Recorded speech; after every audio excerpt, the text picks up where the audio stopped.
حاجة زي الدعاء أولا، المقاطعة ثانيا، أظنها سهلة يعني، والله سهلة. اقف قدام المراية كده وبص لنفسك وقول هي دي اللي هتعيشني؟ بسكويتة دي اللي هتعيشك؟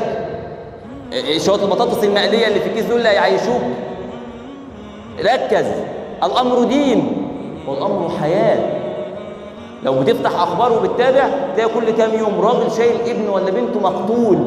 أنت تخيلت الموقف؟ أنا بنتي بتجيلها شوية سخونية، الواحد هيموت. شوية سخونية في إزازة دواء، ناخد غطا، خلص الموضوع على كده. لا، ده بيشيل ابنه أحشائه طالعة، واللي حاضن ابنه عضو منه مبتور، واللي مش لاقيه أصلا يقول لك كان نايم هنا وادي دمه.